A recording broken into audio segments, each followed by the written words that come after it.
آج تک کسی ماں نے میرے جیسا جنگجو پیدا نہیں کیا۔ میں آج تک نہیں ہارا، میں نے کبھی کسی کو زندہ نہیں چھوڑا۔ کون مارہب کا مقابلہ کرے گا؟ میں مارہب ہوں، میرا مقابلہ کرنے والا زندہ نہیں بچے گا۔ وہ اکیلا بھی پورا لشکر ہلا دیتا ہے۔ میں اتنا مضبوط ہوں کہ لوہا بھی میرے ہاتھ میں پگھل جاتا ہے۔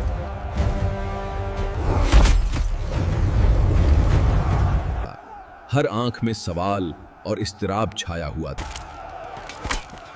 کیا کوئی یہ جھنڈا لے گا؟ کون جیت سکتا ہے؟ یہی شخص ہے، اللہ اس کے ساتھ ہے، دیکھو وہ آیا۔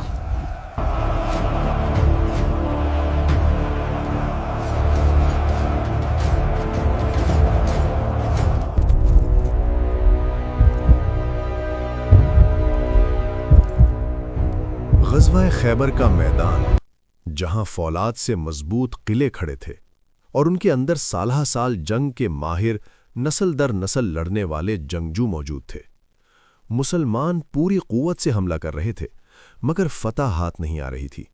ہر حملے کے بعد خاموشی بڑھتی جا رہی تھی، چہرے گردآلود، آنکھوں میں تھکن، دلوں میں سوال کہ کیا آج فتح نہیں ہوگی۔ لشکر میں سرگوشیاں پھیلنے لگیں۔ مسلمان اپنی پوری طاقت کے باوجود دشمن کے دباؤ میں پیچھے ہٹ رہے تھے۔ ہر طرف مایوسی اور خوف چھایا ہوا تھا۔ وہ اکیلا بھی پورا لشکر ہلا دیتا ہے، کون جیت سکتا ہے؟ وہ اکیلا 100 پر بھاری ہے۔ امید کمزور ہونے لگی تھی۔ مرہب صرف ایک انسان نہیں، وہ خوف کی پہچان بن چکا تھا۔ جب وہ میدان میں اترتا تو تلوار سے پہلے دل ٹوٹ جاتے، اس کا نام لیا جاتا تو پسینے چھوٹ جاتے۔ مائیں بچوں کو اس کے قصے سنا کر ڈراتیں، مجالس میں اس کی بہادری کے تذکرے ہوتے اور دشمن اسے ناقابل شکست مان چکے تھے۔ وہ اکیلا ایک لشکر تھا، مگر ہر رات وہی خواب دیکھتا تھا، جنگل سے نکلتا ہوا شیر جو اس پر جھپٹتا اور ایک وار میں اس کا غرور چیر دیتا۔ وہ گھبرا کر اٹھ بیٹھتا، پسینہ پوچھتا اور اپنی ماں کی بات یاد کرتا۔ یاد رکھنا مرہب، کبھی حیدر سے مت لڑنا، وہ جنگل کا شیر ہے جو اپنا شکار زندہ نہیں چھوڑتا۔ میں مرہب ہوں، شیر صرف کہانیوں میں ہوتے ہیں۔ عربی میں شیر کو حیدر کہتے ہیں۔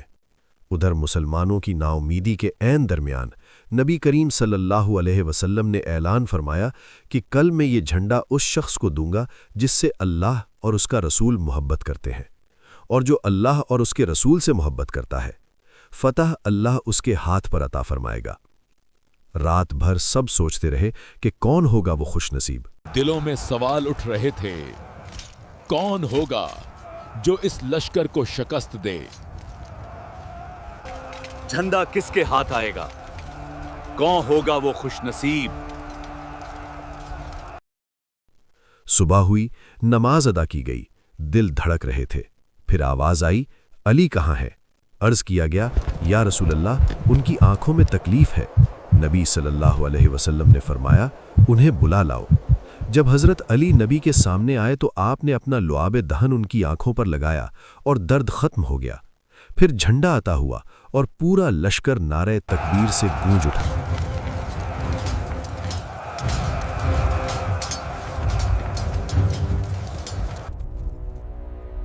جب جھنڈا حضرت علی علیہ السلام نے تھاما تو وہ میدان خیبر میں اترے۔ ان کے ساتھ 6 اور ساتھی بھی تھے، مگر اصلی مقابلہ اکیلے حضرت علی علیہ السلام نے کیا۔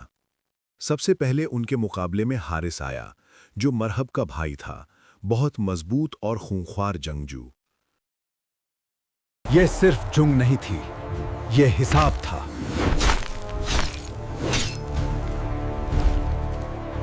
سب سے پہلے حارث آیا، مرہب کا بھائی، بہت مضبوط اور خونخوار۔ کھالی گیا۔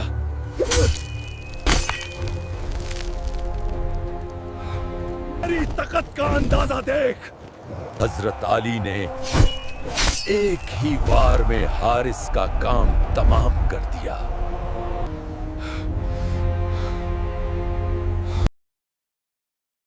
مرحب تک یہ خبر پہنچی اور وہ حیران رہ گیا۔ اس نے پوچھا، میرے بھائی حارث کو کسی نے مار دیا، وہ بھی اکیلے، ایک ہی وار سے، یہ کیسے ہو سکتا ہے؟ وہ غرور سے للکارتا ہوا میدان میں آیا۔ قلعے کا دروازہ کھلا اور مرحب کے ساتھ تقریباً 200 سپاہی باہر نکلے۔ مرحب کے ہاتھ میں 2 تلوار اور ایک کلہاڑی تھی۔ جب وہ حضرت امام علی علیہ السلام کے سامنے آئے، خیبر کے قلعے کے سارے سپاہی مرحب کے نعرے لگا رہے تھے۔ کون ہے علی جس نے حارث کو مارنے کی جرت کی؟ سامنے آئے میرے۔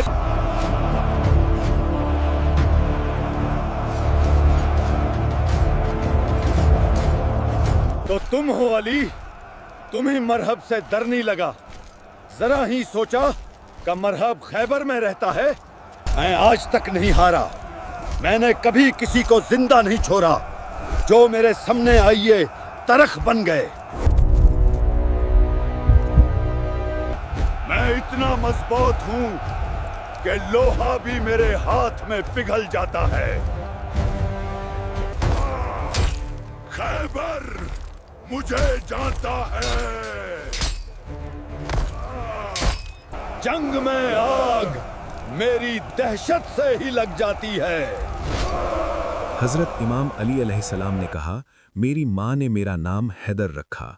مرحب کا چہرہ رنگت سے اڑ گیا اور ہکا بکا رہ گیا۔ یاد رکھنا مرحب، کبھی حیدر سے مت لڑنا، وہ جنگل کا شیر ہے جو اپنا شکار زندہ نہیں چھوڑتا۔ میں مرحب ہوں، شر صرف کہانیوں میں ہوتے ہیں۔ اور مرحب نے پہلی بار خوف محسوس کیا۔